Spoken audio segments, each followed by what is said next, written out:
आपण चलन पाहिलं, चलनामध्ये समचलन व्यस्त चलन पाहिलं. व्यस्त चलनामध्ये एक राशी वाढली की दुसरी राशी कमी होत होती, बरोबर. आपल्याला काळ काम वेग ह्या भागामध्ये सुद्धा ते चलन वापरावं लागणार आहे, जास्ती करून व्यस्त चलन. ठीक आहे. बघा आपण हे कालमापन शिकलेलो आहे. हा किती ताशी घड्याळ पाहिलेला आहे तुम्ही? 12 ताशी पाहिलेला आहे घड्याळ. 1 ते 12, 12 नंतर परत 1 वाजतो, हे माहिती आहे तुम्हाला. 24 तासांचा दिवस, 12 तासाचा. ठीक आहे. म्हणजे काय म्हणतात, रात्रीच्या 12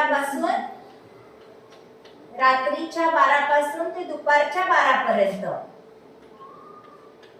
काय म्हणतात त्या काळाला?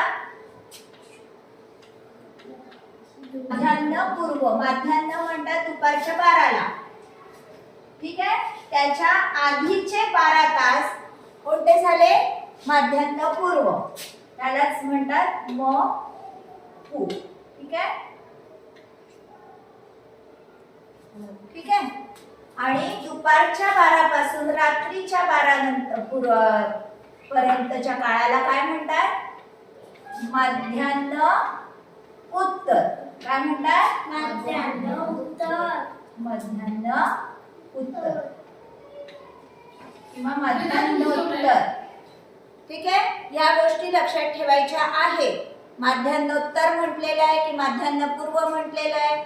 ठीक. संकेत माध्यान्ह पूर्व 10 वाजता घरून निघाला गावाला जायला आणि माध्यान्होत्तर 3 वाजता पोहोचला.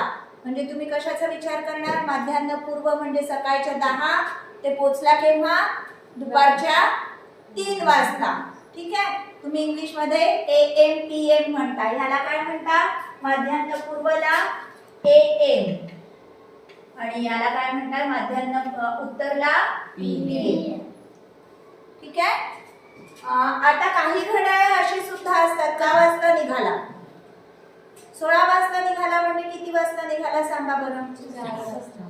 कोणत्या 4 वाजता? माध्यान्होत्तर 4 वाजता. तिथे आपल्याला 4 म्हटलं तर आपल्याला हे सांगावं लागेल माध्यान्ह पूर्व की माध्यान्होत्तर. ठीक आहे. पण पूर्ण 1 ते 24 म्हणताना जर 24 समजा आपल्याला 16 वाजता 15 वाजता म्हणायचं आहे तर तिथे आपल्याला माध्यान्होत्तर किंवा माध्यान्ह पूर्व म्हणायची गरज नाही. 16 म्हटलं 17 म्हटलं तुम्ही समजून जाता की कोणते 17 म्हणजे समजा 5 तर कोणते 5? माध्यान्होत्तर 5. ठीक आहे. 9 वाजता म्हटलं, फक्त 9 वाजता म्हटलं हा तर कोणते समजायचं? माध्यान्ह पूर्व 9. ठीक. काय करावं लागेल तुम्हाला? 12च्या पुढे तितके तास मोजावे लागतील. 12 आणि 3 किती? म्हणजे किती वाजता? 15 वाजता म्हणजे दुपारच्या 3. दुपारच्या म्हणजे माध्यान्होत्तर 3 वाजता. ठीक आहे. जर 23 वाजता म्हटलं काय होईल सांगा? 23 म्हणजे किती वाजता? माध्यान्होत्तर 11 वाजता. Very good.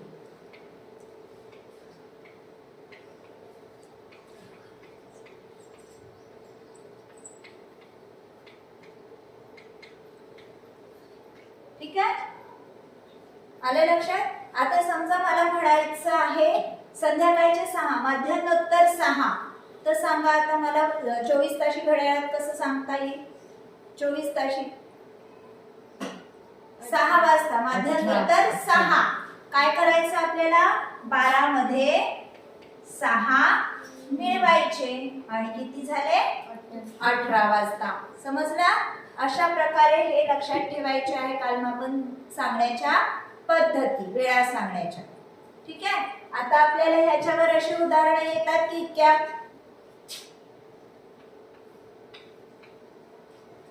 वेग कसा सांगता तुम्ही? 50 किलोमीटर प्रति आवर वगैरे, 1 प्रति घंटा. हो ना. पण म्हणू की आराध्या चंद्रपूरहून 50 किलोमीटरच्या वेगाने निघाली, स्पीडने निघाली आणि 3 तासात तिच्या गावाला पोहोचली. काय म्हटलं मी? 50 किलोमीटर प्रति तास. काय म्हणणार याला? किती? म्हणजे काय, हा झाला आपला वेग. ठीक आहे. 3 तास लागले तरी तिला पोहोचायला. किती वेळ लागला? किती वेळ लागला? 3 तास. तर अंतर किती असेल सांगा बरं रे. अंतर किती असेल? 150 किलोमीटर. काय केलं तुम्ही? 50 किलोमीटर गुणिला 3 तास केलं. म्हणजे आता आपलं अंतर जर आपल्याला विचारलं असेल तर काय सूत्र तयार झालं? अंतर बरोबर वेग गुणिला वेग. समजला? हे एक आपलं सूत्र तयार झालं. ह्याच्यावरून तुम्ही अजून 2 सूत्र तयार करू शकतात. कधी कधी आपल्याला अंतर दिलेलं असेल, वेळ दिली असेल, काढायचा असेल वेग. मग काय करू अशा वेळेस आपण? इथे लिहून घेऊ. अंतर बरोबर वेग गुणिला वेग म्हणजेच काय आपली स्पीड. तुम्ही नेहमी स्पीड ऐकता ना. आता हे समजा आपलं सूत्र तयार आहे. अंतर बरोबर वेग किंवा वेळ. आता समजा अंतर दिलेलं आहे, वेळ दिलेली आहे, वेग काढायचा आहे. काय होईल मग आपलं आता वेग काढायचं सूत्र? आता समजा 50 किलोमीटरच्या वेगाने 200 किलोमीटर जायचं आहे आणि आपल्याला काढायची आहे समजा वेग. किती वेळ लागेल सांगा? 200 किलोमीटर 50च्या स्पीडने किती वेळ लागेल? काय कराल तुम्ही?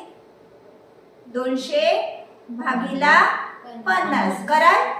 म्हणजे अंतर भागीला वेग. वेळ काढायचा असेल तर काय करावं लागेल आपल्याला? अंतर भागीला वेग. ठीक आहे. समजा 240 किलोमीटर जायला 6 तास लागले. हे आपल्या जवळ आता वेळ आहे दिलेला, अंतर दिलेला आहे. ठीक आहे. काढायचं काय आहे? वेग काढायचा आहे. ठीक आहे. काय म्हटलं मी? 240 किलोमीटर जायला किती वेळ लागला? 6 तास लागला. तर काय स्पीड असेल सांगा?